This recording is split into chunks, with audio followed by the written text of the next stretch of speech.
오늘 이슈대담에서는 더불어민주당 허성모 의원 모시고 대통령 탄핵 이후 정국에 관한 얘기 나눠보도록 하겠습니다. 의원님 어서 오십시오. 네, 안녕하세요.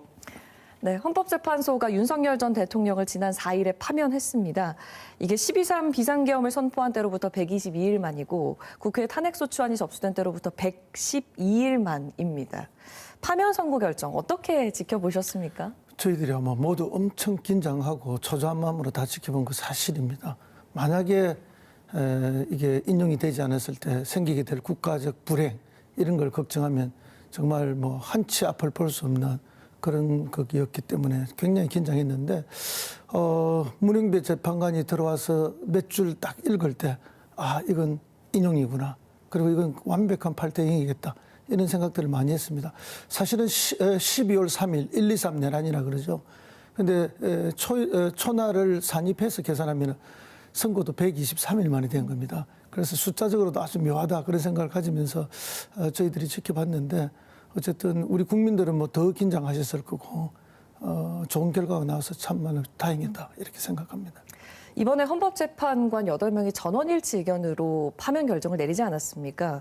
당 내에서는 어떻습니까? 이 전원일치 예상을 하셨습니까?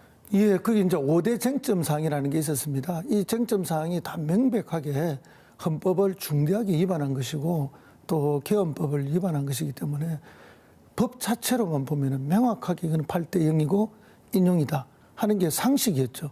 다만 이제 상식이 통하지 않는 일들이 너무 많았기 때문에 여러 가지 이제 가짜 뉴스가 난무하면서 4대 4다, 5대 3 뭐 되더락이다 온갖 이렇게 걱정들이 있었는데 결국은 모두가 예상했던 대로 또 상식적으로 법에 근거해서 8대 0이 되었기 때문에 매우 다행스럽다 이렇게 생각합니다. 이제 그 이후를 좀 얘기를 해봐야겠습니다. 더불어민주당도 곧바로 조기 대선 체제에 돌입을 했지요? 네, 네 그렇습니다. 어쨌든 그 내일 화요일 국무회의가 열립니다. 그렇게 되면은 국무회의에서 이제 이게 보궐선거, 대통령 보궐선거에 대해서 이제 공고를 하게 되죠. 거쳐서 그렇게 되면은 이제 공식 보궐선거 들어가게 되는데요. 저희 당은 뭐 사실상 이미 예상하고 준비했다 이렇게 해도 과언이 아니고요. 특히 정책적으로는 우리 국민들에게 희망을 줄 수 있는 이런 것들을 의원들 중심으로 사실 그동안 뭐 전문가들과 함께 많이 준비를 다 해놓았습니다. 그래서 지난 3년간 어려워진 뭐 경제, 외교, 국방, 민주주의 이 모든 것들을 극복할 수 있도록 뭐 많은 대비가 돼 있다 말씀드리고 당내에서는 이제 경선을 또 해야 됩니다. 내부. 지난 2017년 대선 때도 똑같은 유사한 상황이었기 때문에 2주 동안에 전국을 4대 권역으로 나누어서 경선을 거쳤습니다. 그래서 이번에도 아마 유사한 방식으로 진행될 것으로 그렇게 예측하고 있습니다. 알겠습니다. 이 탄핵 정국 속에 지난 4.2 재보궐선거에서 더불어민주당이 선전을 했습니다. 네. 대선에는 어떤 영향을 주실 거라고 보시는지도 궁금합니다. 예, 지난 보궐선거의 결과는 대선의 바로미터다. 저희들은 그렇게 보고 있습니다. 특히 이제 거제 선거 같은 경우에는 압도적인 표차가 났습니다. 정말 역사상 없던 일이죠.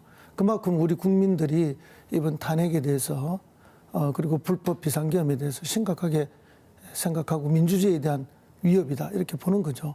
특히 이제 헌법을 이렇게 짓밟는 건 있을 수가 없지 않습니까? 그건 자유민주주의를 완전히 짓밟는 행위이기 때문에 거기에 대한 엄정한 심판이 이번 보궐선거에서 내려졌고 이번에 대선을 다시 보궐선거로 치르게 되면은 똑같은 결과가 나올 것으로 그렇게 저희들은 예상하고 있습니다. 긍정적으로 네. 보고 계시는군요. 또 이제 홍남표 창원시장이 이번에 당선 무효형이 확정이 되면서 시장직을 상실했습니다. 잘 알고 계시죠? 예, 예. 창원시는 앞으로 행정수장 없이 대행체제로 지내야 하는데 또 전임 창원시장을 지내셨기 때문에 행정공백 사태 어떻게 보시는지요? 예, 지금은 뭐 세상이 굉장히 빠르게 변하고 있습니다. 특히 지금은 전 세계적으로 AI 경쟁이 펼쳐지고 있고 어떤 도시도 어떤 국가도 이게서 외일 수가 없는 것이죠.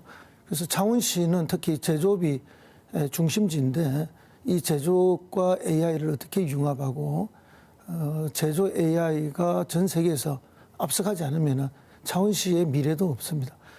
그런데 창원시 수장이 이렇게 부재한 것은 굉장히 위험한 일입니다. 걱정이 많고요.